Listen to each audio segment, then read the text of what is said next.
My name is George. I was 23, and if you had asked me back then what I wanted from life, I would have given you the most boring answer imaginable.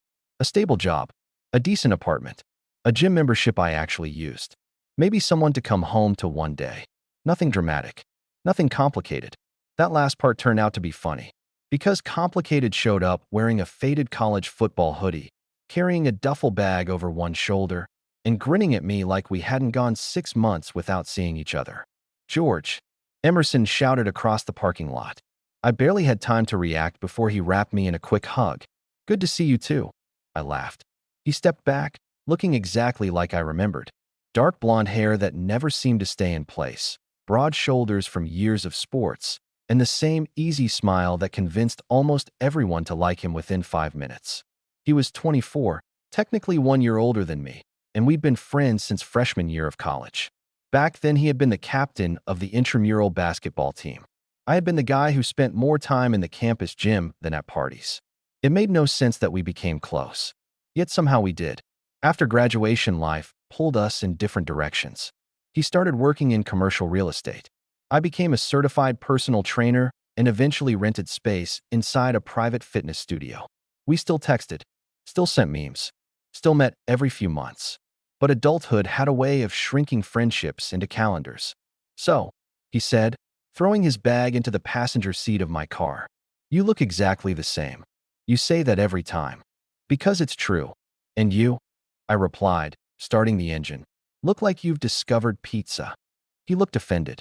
I've always discovered pizza. No, I mean you've really committed to it. He glanced down at himself. Rude. I'm your friend. Exactly. My job is honesty. He sighed dramatically. I knew you'd notice. I smiled. It wasn't even about weight. He'd simply stopped looking like the athlete I remembered. His shoulders were still wide. His frame was still naturally strong. But the sharp definition had softened. Nothing unusual. Just years behind a desk. Too many client dinners. Too little sleep. He caught me looking again. Don't say it. I haven't said anything. I know that face. What face? The trainer face. I don't have a trainer face. You absolutely do. He pointed dramatically. You're evaluating me. I'm observing. Same thing. I laughed. No. Observation comes first. And then I decide whether intervention is necessary. He groaned. I should have driven myself. You flew here. Details. I hadn't seen him in person since Christmas. Now it was late June, and he was staying in my city for almost 3 weeks because his company was opening a new regional office. Instead of paying for a hotel, he'd asked if he could crash in my apartment. I had an extra bedroom. It wasn't even a question. Of course he could. We spent the drive catching up. Work. Family. Old classmates getting engaged. People somehow already having children.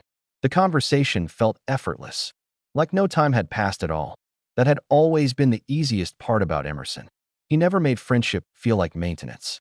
When we reached my apartment, he carried his own bags upstairs despite my protests. I still lift heavier than you, he said. You literally have no evidence for that. I just know. I unlocked the door. Welcome to my palace. He stepped inside, looking around. The apartment wasn't fancy. Clean. Minimal. A few framed landscape photos. Plants that somehow hadn't died. A small balcony overlooking the street. The smell of fresh coffee still lingered from that morning. He nodded approvingly. Damn. What? I expected less. Thanks. I mean it. He wandered through the living room. You've become responsible. I don't know if that's a compliment. It is. He stopped in front of a bookshelf. You actually read these? Most of them. I thought they were decoration. Unlike you. Some of us enjoy books. I enjoy books. You've read too. I've started many. Exactly. He laughed.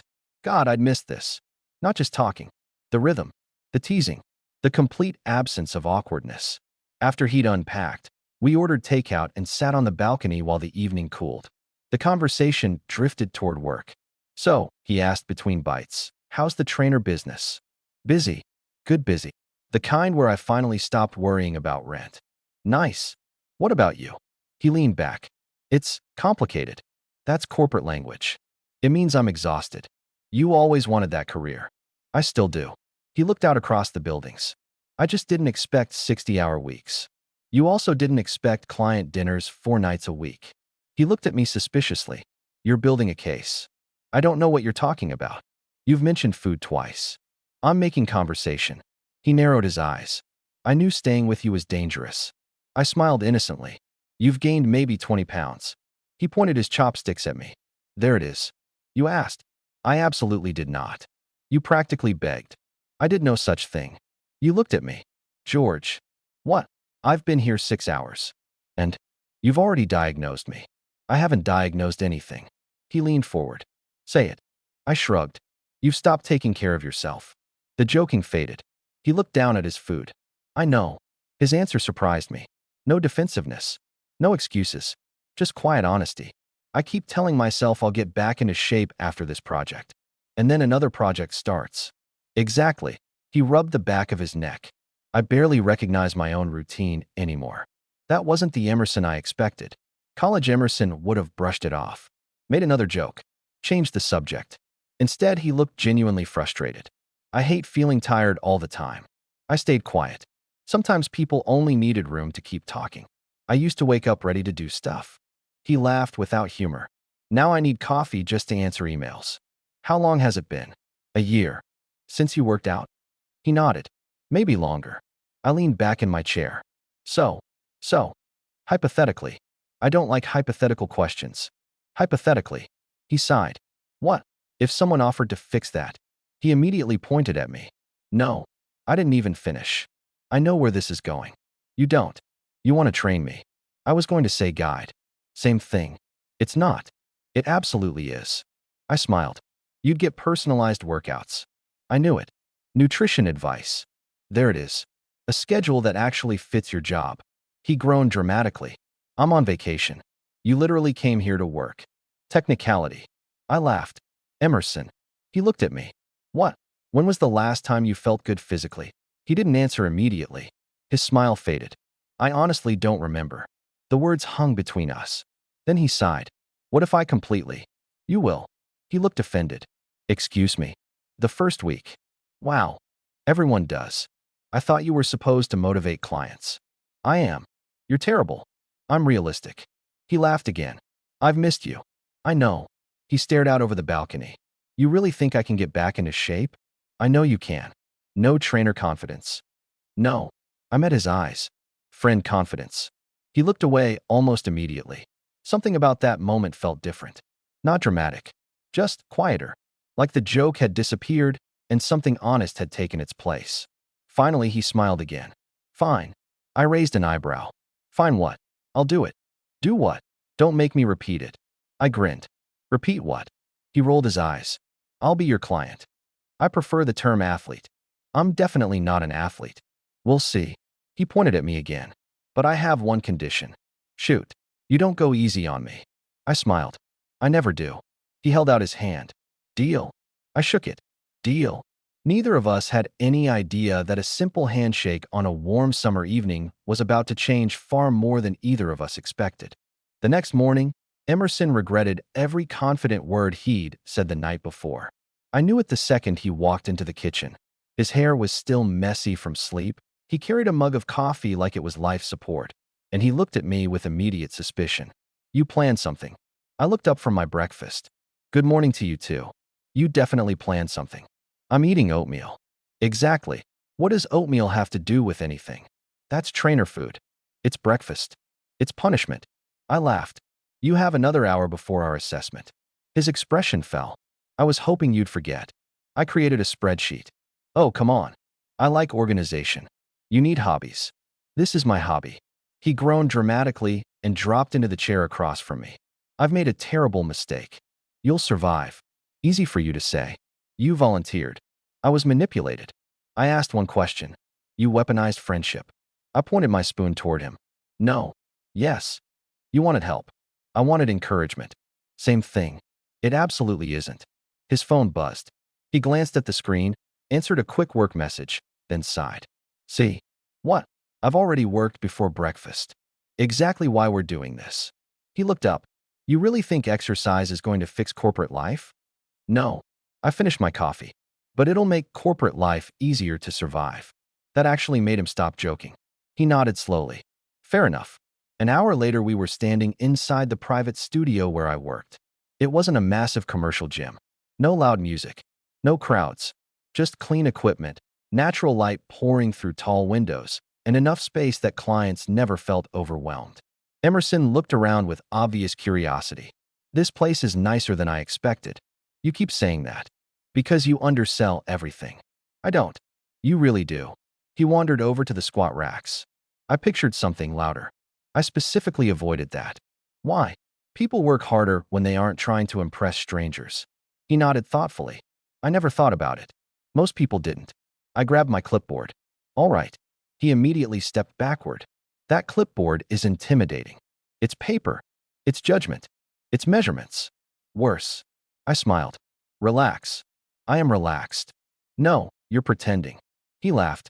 Fine. The assessment itself wasn't complicated. Basic mobility. Simple strength tests. Cardio. Nothing designed to embarrass him. Still, I could see frustration creeping onto his face every few minutes. He couldn't move the way he remembered. Exercises that would have been easy years ago left him breathing harder than expected. He never complained. That almost made it worse. When we finished, he sat on a bench with a towel around his neck. Well, I looked over my notes. The good news. There's good news. You've got a solid foundation. And the bad news? You've ignored it for too long. He sighed. I figured. I sat beside him. You know what surprised me? What? You're stronger than I expected. He looked genuinely confused. I am. Absolutely. Didn't feel like it. Conditioning is different from strength. I handed him a bottle of water. You've still got plenty to work with. He took a long drink. I was expecting worse. I've trained people in much worse shape. Really? Really? He smiled weakly. So I'm average. I didn't say that. You implied it. I implied you're fixable. He laughed. Fixable. You know what I mean. I do. There was a comfortable silence for a moment. Then he asked quietly, Can I tell you something? Of course. I almost canceled this morning. I wasn't surprised. I know. You knew? I've seen that look before. What look? The one people get after deciding to change something. He stared at the floor. You spend weeks convincing yourself. Yeah. Then the morning finally comes. He nodded. And suddenly you want to disappear. He looked at me with genuine curiosity. Does everyone feel that? Almost everyone. I thought I was just weak. I shook my head. No. I stood up. You're just human. By the third workout, Emerson had developed a routine. He complained during warm-ups, negotiated during cardio, questioned my life choices during leg exercises, and somehow still finished everything I gave him. I hate lunges, he announced dramatically. Everyone hates lunges. I think they're personally offensive. They're effective. So is getting hit by a truck. Different outcome. He rolled his eyes. I liked you better before you became motivational. I've always been like this. No, you just weren't listening. Sweat ran down his forehead as he finished another set. You know, he said between breaths, you're really annoying. I've been told. Frequently. Daily. I understand why. I couldn't help smiling. Training friends wasn't always recommended. Professional boundaries could get blurry. People expected special treatment. Or they ignored instructions because they knew you too well. Emerson didn't either. He trusted me completely. Sometimes too completely. If you say one more rep, he warned, I'm reporting you. To who? I don't know. The trainer police. They'll understand. They probably will. He laughed despite himself. You're impossible. So I've heard. After the workout, we usually stopped by the smoothie cafe across the street. Not because protein shakes were magical. Mostly because it gave him time to cool down before walking back to the apartment. Those conversations became my favorite part of the day. Without phones. Without work. Without distractions. Just two friends talking. I forgot exercise could actually improve your mood, he admitted one afternoon. Told you. I assumed that was marketing. It isn't. I've spent years believing tired was normal. He stirred his drink thoughtfully. Maybe that's the saddest part. What? I accepted feeling bad. I didn't answer immediately, because I understood exactly what he meant. People adapted to almost anything. Stress, poor sleep, bad habits. Eventually they stopped noticing, until someone showed them another version of normal. You know what's weird? He continued. What? I've been more productive this week. Because you're sleeping. I actually slept 8 hours yesterday. Congratulations. I forgot what that feels like. You looked less grumpy. I wasn't grumpy. You always say that. Because it's true. I raised an eyebrow. You argued with your coffee yesterday. It started it. I laughed loudly enough that people glanced over. He looked far too pleased with himself. There he is. Who? The George from college. What do you mean? You laugh like that all the time. I blinked. Did I? Yeah. He smiled. I haven't heard it in years. That surprised me. I laugh. Not like that. Something softened between us. Just for a second. Then he stood. Come on. What? We're walking home. We always walk. I know. But today's weather is too nice to waste. About 10 days into his stay, I noticed something changing. Not just physically. Yes, his posture had improved. Yes, he moved with more confidence. Yes, his energy was noticeably higher. But that wasn't it. He was smiling more. Really smiling. The kind that reached his eyes. He started cooking dinner with me instead of ordering delivery. He spent less time answering work emails late into the night. Sometimes we'd sit on the balcony talking until midnight about absolutely nothing. One evening he looked out across the city lights and said quietly, I forgot life could slow down. I looked over. What do you mean? I've been running for so long. He searched for the words. Then I forgot why. Neither of us spoke after that. We didn't need to. Some silences felt complete all by themselves. A few minutes later he stretched, stood up, and smiled. So, what fresh torture do you have planned tomorrow? I pretended to think. Leg day. His face dropped. I take back everything nice I ever said about you. I know, but you'll still be there at 9. He sighed dramatically. Unfortunately. Then he looked at me with the same easy grin I'd known for years. Because you're worth trusting. The words were simple, friendly, completely innocent. Yet for some reason, they stayed with me long after we'd both gone to bed. Not because of what they meant, but because of how sincerely he said them.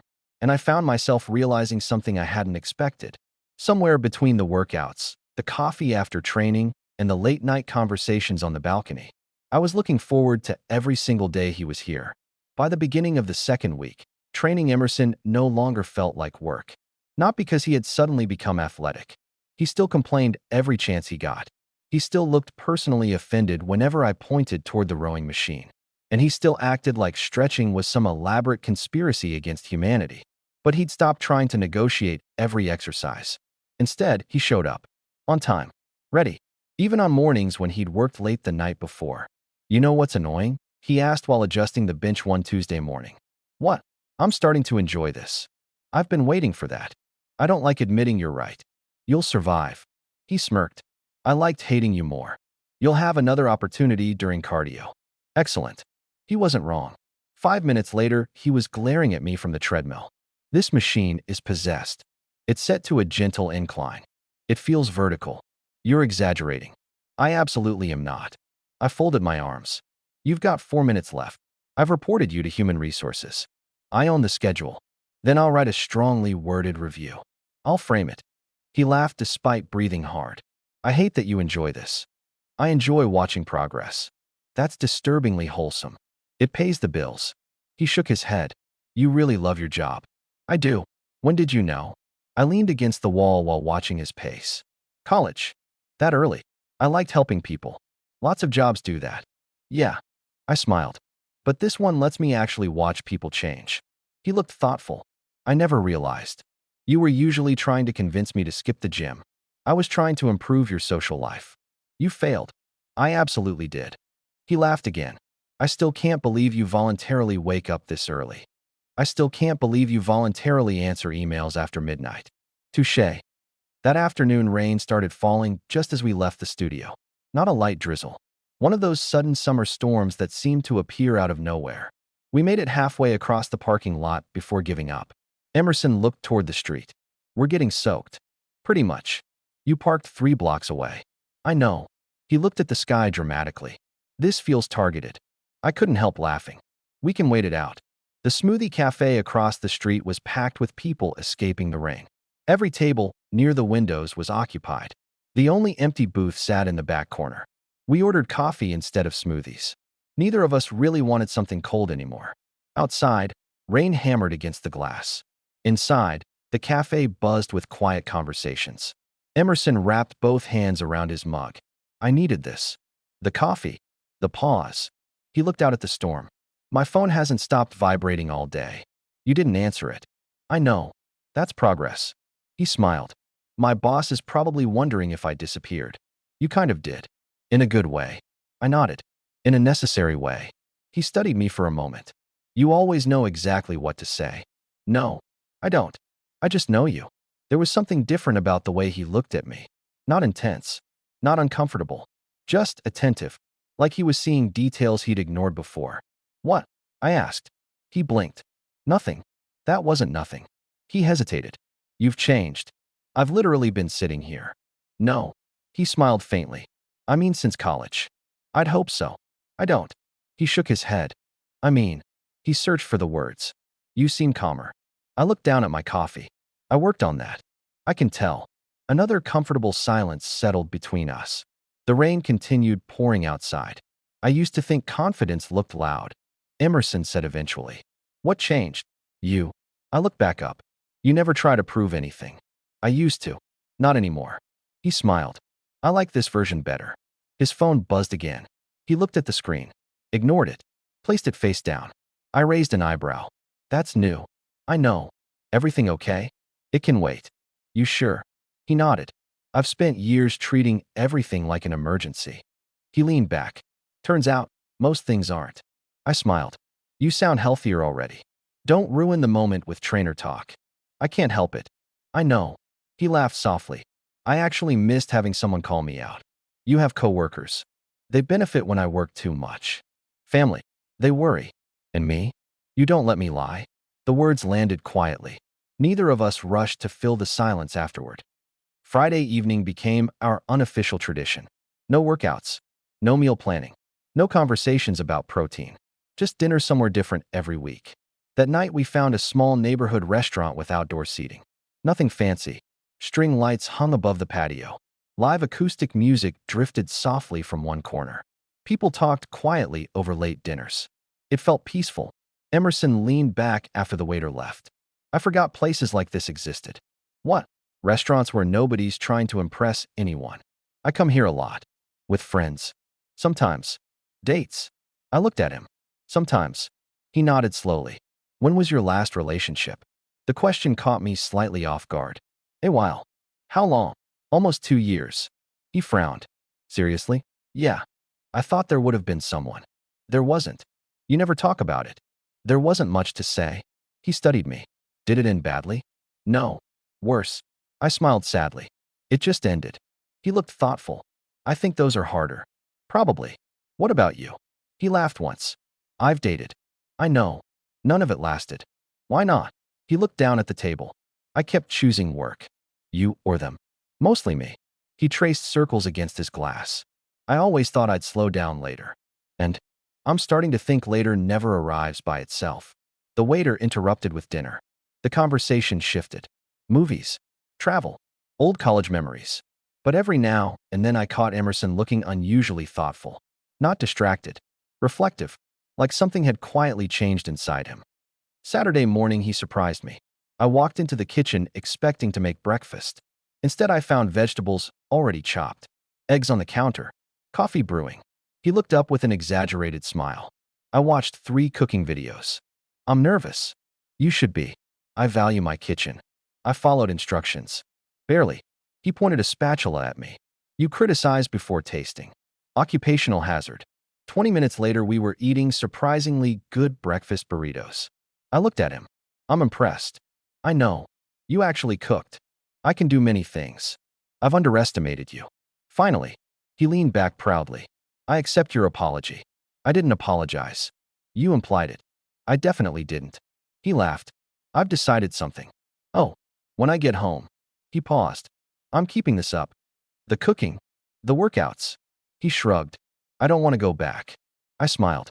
You won't. You sound very confident. I am. What if I lose motivation? You'll call me. What if I ignore your messages? I'll annoy you. You already do. I'll become more creative. He laughed loudly enough for the neighbors to probably hear. I believe you. His smile lingered a little longer than usual. Then, more quietly, he added, honestly, what? I don't think it's the workouts I'll miss most. I waited. He looked around my apartment. The sunlight spilled across the kitchen. Coffee still steamed from our mugs. Everything felt strangely peaceful. This. He gestured vaguely. The routine. I nodded. I'll miss it too. Our eyes met for just a second. Neither of us looked away immediately. Then his phone buzzed again. This time he silenced it without even checking the screen. I noticed. So, I stood to clear the dishes. What do you want to do today? He smiled. Honestly, yeah, nothing important. I laughed. I can arrange that. Neither of us realized how little time remained before he would have to fly home, or how quickly 3 weeks had somehow become only a few days. And for the first time since he'd arrived, that thought didn't feel temporary anymore. It felt like the beginning of missing someone before they'd even left. The last week of Emerson's stay arrived much faster than either of us expected. One morning I looked at the calendar on my phone and realized he only had 5 days left before his flight. It bothered me more than I wanted to admit. I told myself it was simple. I'd gotten used to having my best friend around. That was all. Nothing more. Still, the apartment already felt quieter in anticipation of him leaving. You've been staring at your phone for like 2 minutes, Emerson said as we walked into the studio. I have. Bad news. No. I slipped the phone into my pocket. Just realized you're leaving soon. His smile faded slightly. Yeah. Neither of us said anything else for a few seconds. Then he clapped his hands together. All right. What? If we're getting sentimental, at least make me suffer first. I was planning on leg day. I knew it. He sighed dramatically. You truly have no heart. Training had become noticeably different. Not because the exercises had changed. Because Emerson had. He moved with confidence now. His breathing recovered faster. His posture had straightened. Even the way he walked into the gym had changed. No hesitation. No nervous jokes hiding genuine uncertainty. Just quiet determination. Halfway through the workout, he caught his reflection in one of the mirrors. He stopped. What? I looked over. He stared at himself for another second. I actually looked different. I walked over beside him. There wasn't a dramatic transformation. Those didn't happen in less than 3 weeks. But there was undeniable progress. His shoulders looked stronger. His waist slightly leaner. His face less tired. More than anything, he simply looked healthier. I told you. He smiled almost shyly. I honestly didn't expect to notice anything yet. Most people don't notice themselves. You noticed. I'm paid to. He laughed. No. He looked back at the mirror. I mean before. You said I looked tired. You were. You were right. For a long moment, neither of us spoke. Finally, he turned toward me.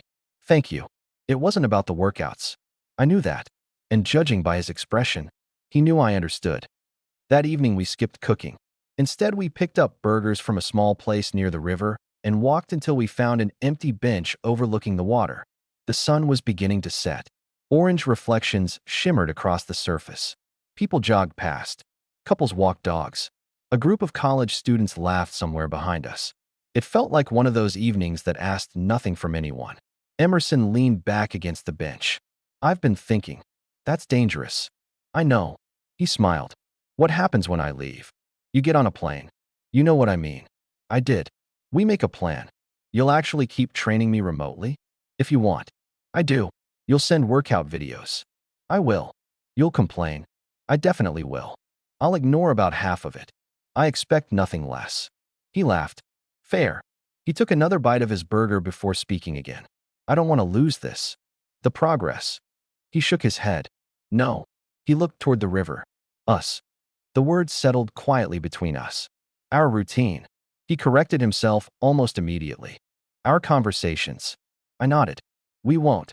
You promise? I do. He looked relieved. I've lost touch with people before. I know. I don't want that to happen again. It won't. He smiled softly. I believe you. The following afternoon, his company organized a networking event. He almost didn't go. I could skip it. You probably shouldn't. I'd rather stay here. I know. He looked almost embarrassed after saying it. I didn't mean. I know what you meant. He sighed. I've gotten used to not pretending every evening belongs to work. That's a good thing. I don't want to put the suit back on. You'll survive one night. He pointed at me. If my boss keeps talking for 3 hours, I'm calling you. I won't answer. Traitor. I'll be asleep. Liar. I definitely will. He left around 6. The apartment suddenly felt strangely empty. I hadn't expected to notice. But I did. I cleaned the kitchen. Answered emails. Prepared workout plans for clients. Read half a chapter of a book without remembering any of it. Around 10:30, my phone buzzed. Emerson, still awake. I smiled. George, thought you had networking. A few seconds later, escaped. Already. Longest 3 hours of my life. Successful. There was a longer pause. Then another message appeared. Can I ask you something? Sure. Another pause. Long enough that I wondered if he'd changed his mind. Finally, do you ever feel like you're living someone else's version of success? I stared at the screen. That wasn't the kind of question people asked casually. I thought carefully before replying. Sometimes. How do you know? I typed. Deleted it. Typed again. When your achievements stop making you happy. 3 dots appeared almost immediately. Disappeared. Returned. That's painfully accurate. I didn't answer right away. Instead, I wrote, come home. His reply arrived less than a minute later. On my way. When he got back, he wasn't upset, just thoughtful. He changed into comfortable clothes and joined me on the balcony. Neither of us mentioned work immediately. We simply sat there listening to the sounds of the city. Finally, he spoke. I looked around that room tonight. The event. He nodded. Everyone was talking about promotions, raises, bigger offices. He shrugged. I realized I would have traded the whole evening. He smiled faintly. For another terrible workout. I laughed. I don't believe that. I would have. You hate burpees. I do. But I hate pretending more. The honesty in his voice caught me off guard.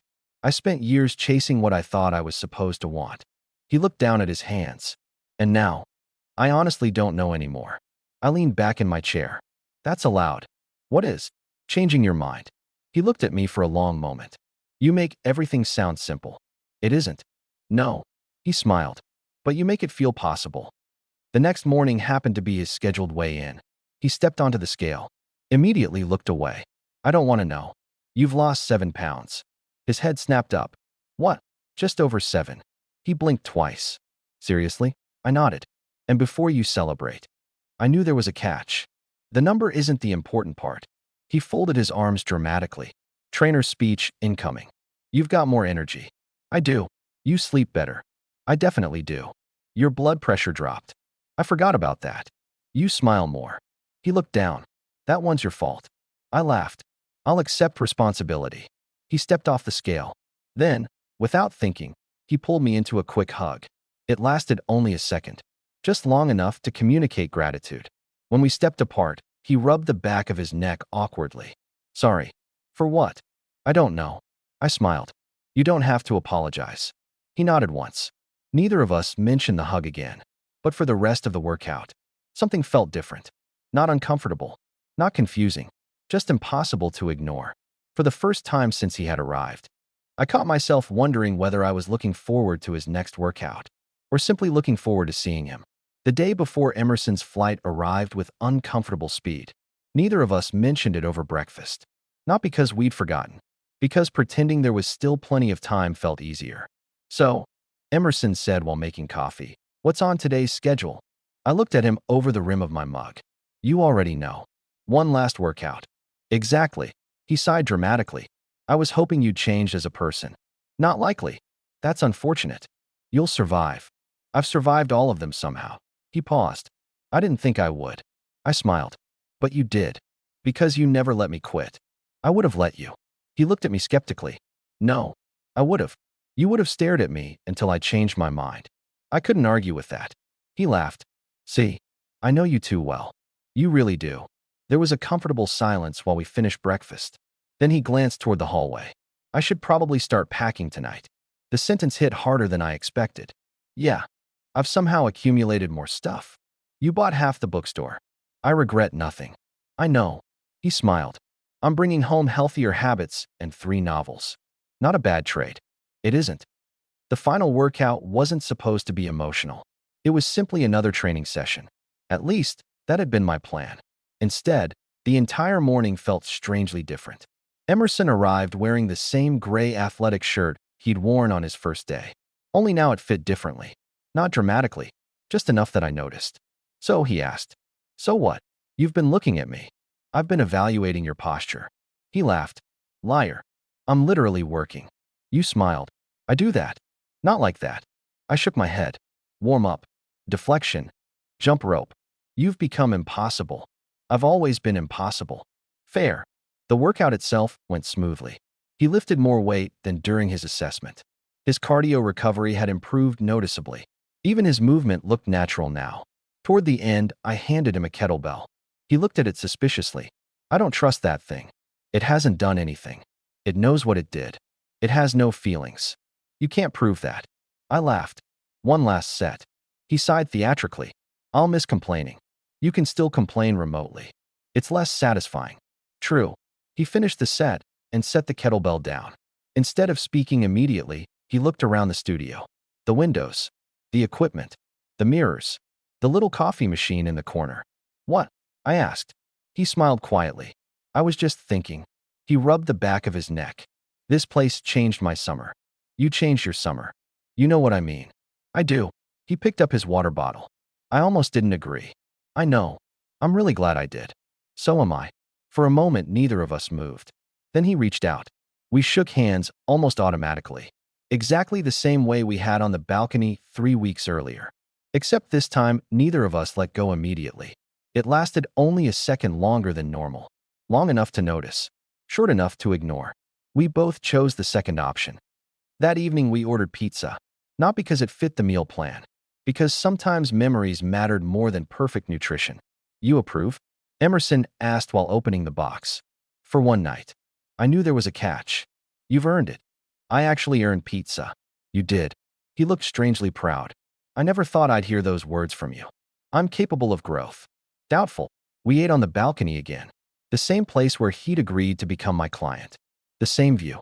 The same warm evening air. Only now everything felt different. I've been thinking about something, he said. What? He took a sip of water. When I first arrived, he smiled awkwardly. I honestly thought you were just going to help me lose a little weight.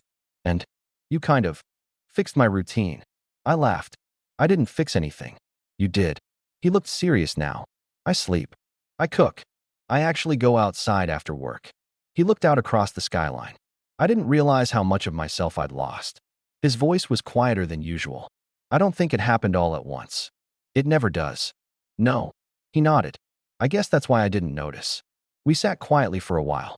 Then he asked, Can I tell you something stupid? Always. I've been trying to figure out why this place felt so different. The city. He shook his head.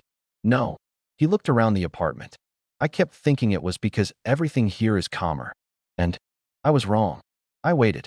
It's because of you. I looked at him. What do you mean? He smiled faintly. You don't rush. You don't pretend to be busy every second. You actually pay attention when people talk. He laughed softly. I forgot what that feels like.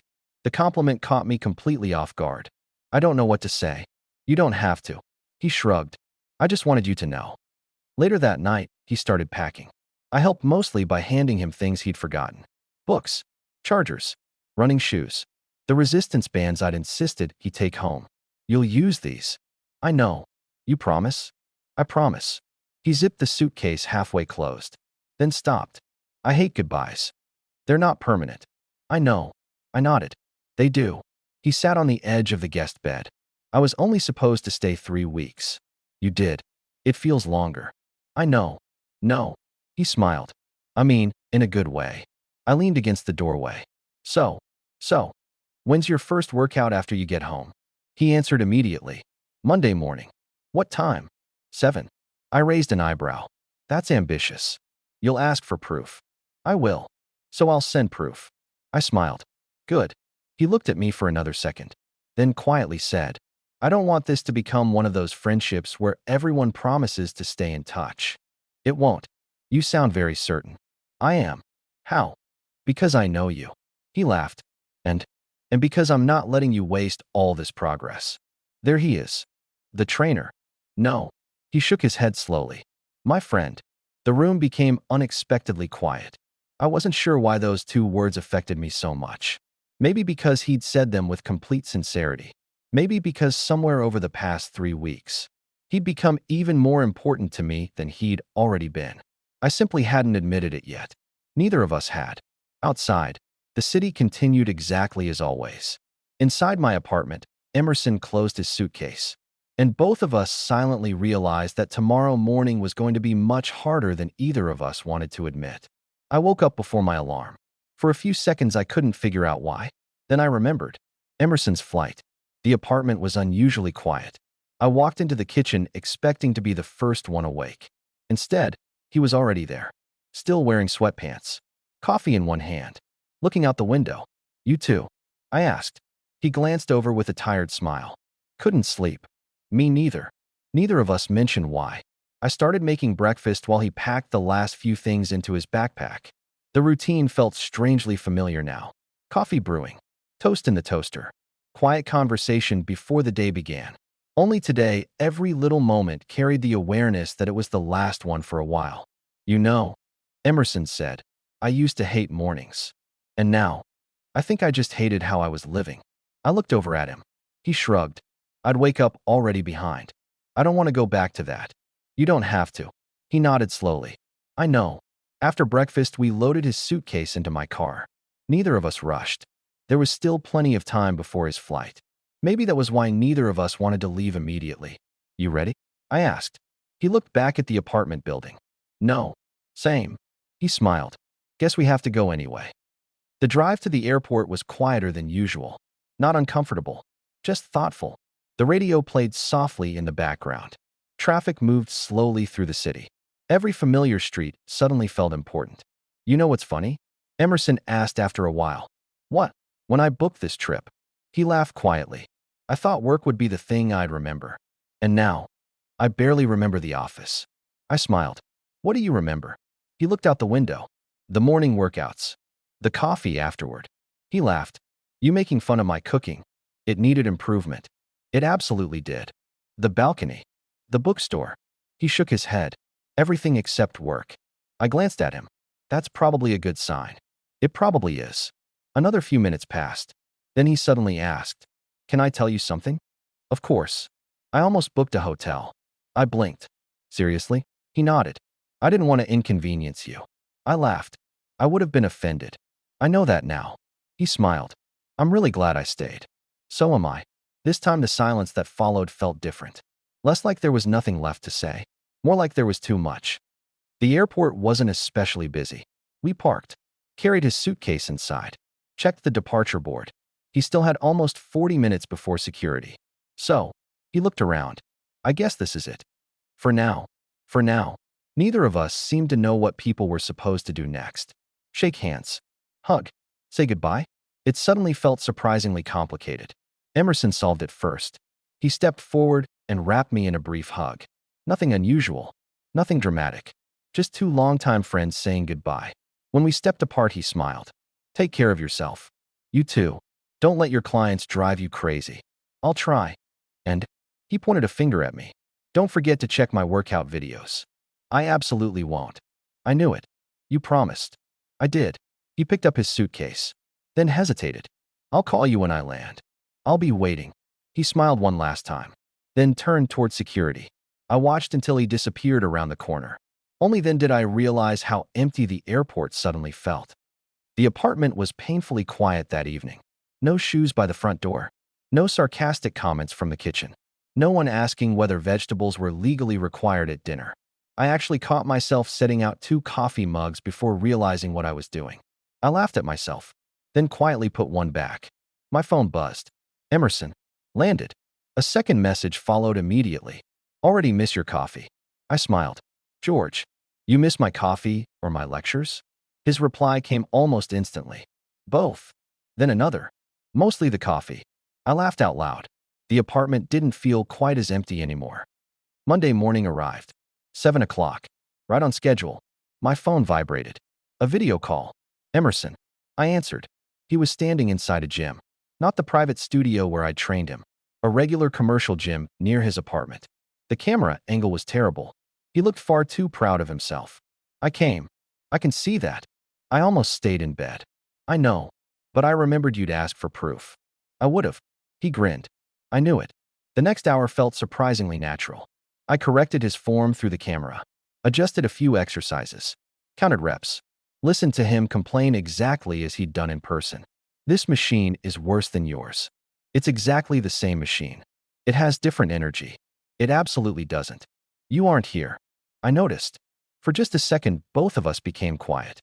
Then he smiled. We'll make this work. We will. I'm serious. So am I. He finished the workout looking exhausted and happier than I'd seen him in years. I forgot to tell you something, he said while wiping sweat from his forehead. What? My coworkers noticed. The workouts. He nodded. They asked why I looked lighter. You are. I didn't mean physically. He smiled. They said I looked happier. I leaned back in my chair. What did you tell them? He thought for a second. I said I spent 3 weeks remembering who I used to be. I smiled. That's a good answer. It wasn't the whole answer. No. He shook his head. The whole answer is. He paused. That someone reminded me I deserved a life outside work. The sincerity in his voice caught me off guard. You figured that out yourself. I had help. We ended the call a few minutes later. I set my phone down. The apartment was still quiet, but it no longer felt empty. The weeks passed. Our routine survived the distance surprisingly well. Video workouts every Monday, Wednesday, and Friday. Random messages throughout the day. Pictures of healthy meals. Occasional complaints about early alarms. Sometimes we talked about fitness. More often we talked about everything else. One Thursday evening my phone rang unexpectedly. Hey, I answered. You busy? Emerson asked. Just finished with clients. Good. He sounded strangely nervous. What's up? I got offered a promotion. That's great. It is. But. I smiled to myself. There's always a but. It comes with even longer hours. And. I turned it down. That surprised me. You did. I would have accepted 6 months ago. He laughed quietly. Now. He paused. I don't want to build a life I never actually get to live. I leaned back in my chair. How do you feel? Lighter. No regrets. No. He smiled through the phone. I think that's because I finally know what matters. The conversation drifted to other topics. But after we hung up, his words stayed with me. He really had changed. Not just physically, not just mentally. His priorities were different now. And somehow, despite the miles between us, I felt like we were closer than we'd ever been. By the time autumn arrived, our routine had become part of my week. Monday, Wednesday, Friday, 7 in the morning, video call, workout, coffee, conversation. It almost felt normal. Almost. The strange part wasn't that we still trained together. It was how naturally we'd stayed involved in each other's lives. I knew when Emerson had difficult meetings. He knew which clients regularly tested my patience. I knew when he'd finally learned to cook salmon without drying it out. He knew which books I'd started reading before I'd even finished the first chapter. The distance hadn't made us less important to each other. If anything, it had done the opposite. One Friday morning, after finishing his workout, Emerson stayed on the call instead of hanging up. You've got that face, I said. What face? The one that means you're thinking too hard. He laughed. I hate that you can tell. I've had practice. He leaned against one of the machines in his gym. I've been looking at flights. Oh, I have some vacation time left. I smiled. You should use it. I'm thinking about your city. You don't have to ask. I know. He looked almost relieved. I was hoping you'd say that. When? Next month. I'll clear my schedule. He laughed. You don't have to. I want to. He smiled. Okay. The month passed surprisingly slowly. Maybe because we both had something to look forward to. Maybe because every conversation somehow drifted toward his visit. You still have the guest room? He joked one evening. I was considering renting it out. Harsh. You'd lose your reservation. I'll leave a bad review. I'll survive. He laughed. You really missed making fun of me in person, didn't you? I've managed remotely. It's less effective. I know. I miss the eye rolls. You earn most of them. Fair. The day he arrived felt strangely familiar. I waited outside the terminal exactly like before. Except this time, I wasn't wondering whether we'd still fall into our old rhythm. I already knew we would. I spotted him almost immediately. He looked different again. Not because of the weight he'd lost. Because he carried himself differently. His shoulders were relaxed. He walked with confidence. He smiled the second he saw me. There you are. There you are. We met halfway. He hugged me briefly. Good flight. Easy. He stepped back. I've missed this city. You've missed complaining about my workouts. That too. He looked at me for a second. You look good. So do you. I know. He laughed. I was waiting to say that. You've become confident. I've become annoying. That's also true. His second stay felt completely different. The workouts were harder. Not because he was out of shape. Because he'd become genuinely strong. You're increasing the weight on purpose. I am. Why? You can handle it. I preferred your lack of confidence. I've never lacked confidence. You've lacked mercy. Never promised mercy. He rolled his eyes. I walked into that. You usually do. We finished the session. Instead of collapsing onto the bench like he had during his first week months earlier, he simply grabbed his water bottle. What's next? I looked at him. That's a dangerous question. I regret asking. You should. He laughed. I missed this. I know. No. He shook his head. I really missed this. Something in the way he said it made me pause. He noticed. What? Nothing. George. What? You did the thing. What thing? The overthinking thing. I don't overthink. You absolutely do. I smiled. I learned from you. That's fair. That evening we walked along the river again. The trees had turned shades of orange and gold. The air was colder now. People wore jackets instead of summer clothes. It's weird, Emerson said. What is? It feels like I never left. I was thinking the same thing. He smiled. Except, what? I'm different now. You are. He looked at the water. I was scared it wouldn't last. What? The changes.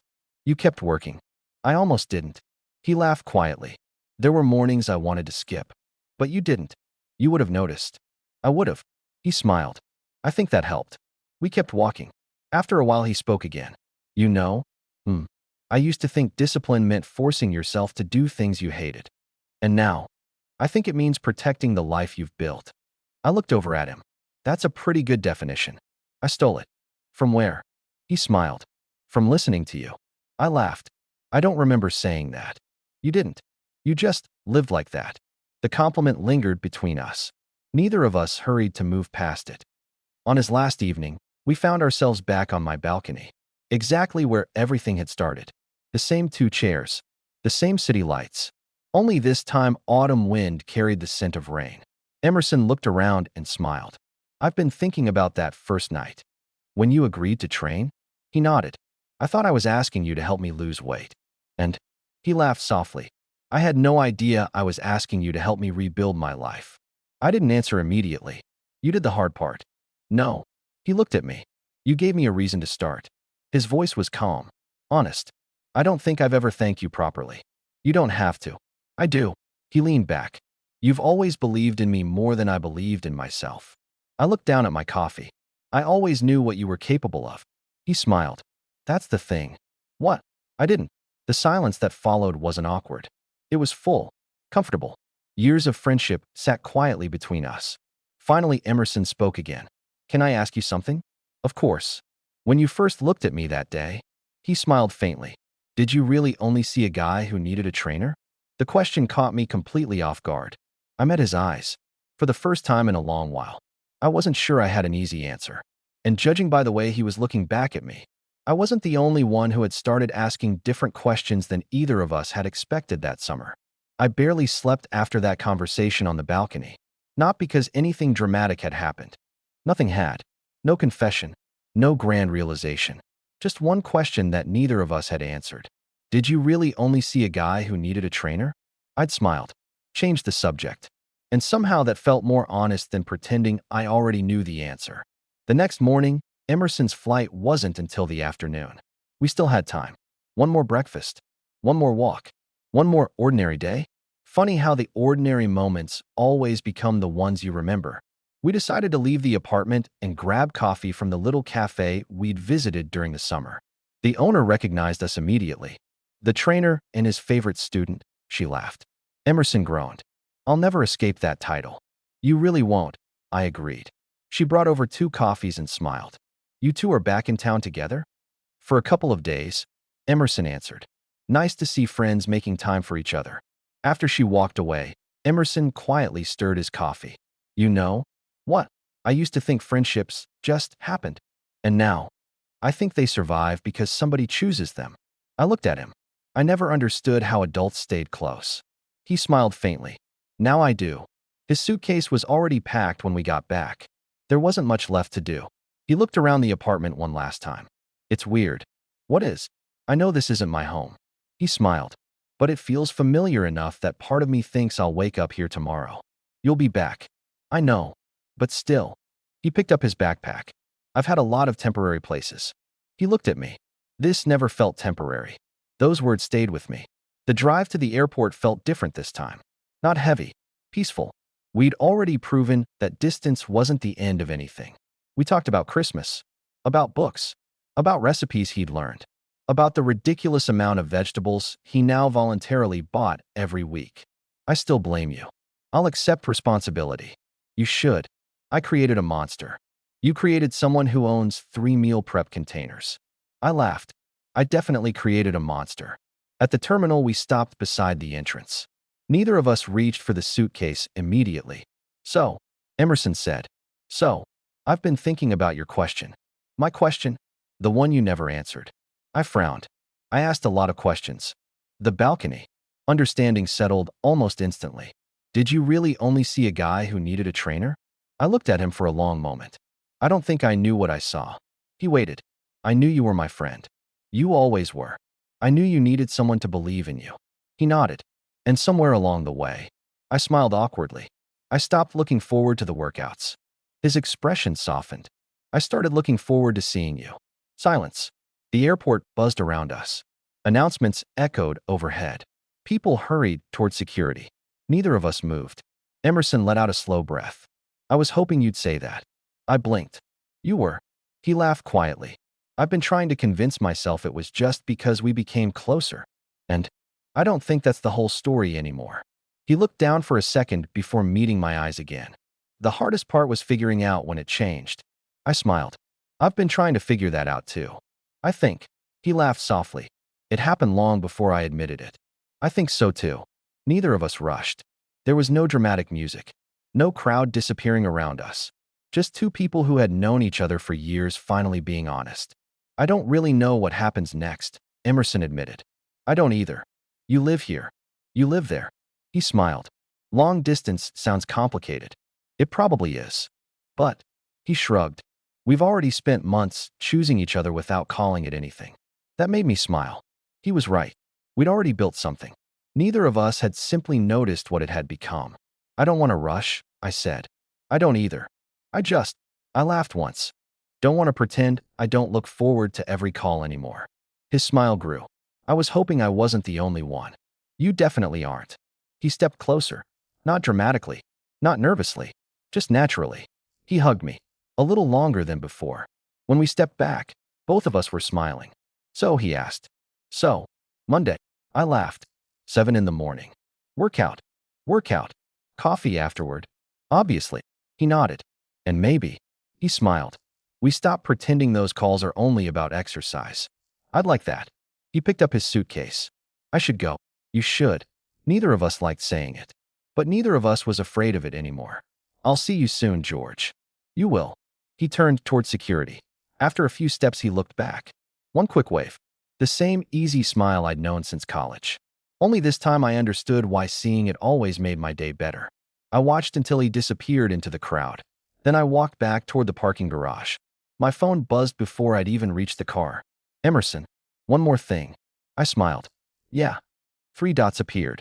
Disappeared. Returned. Then his final message arrived. Best personal trainer I've ever had. A second message followed almost immediately. Even better friend. I laughed. Before I could answer, another notification appeared. Let's see where this goes. I looked at the screen for a long moment, then typed the only answer that felt honest. Together.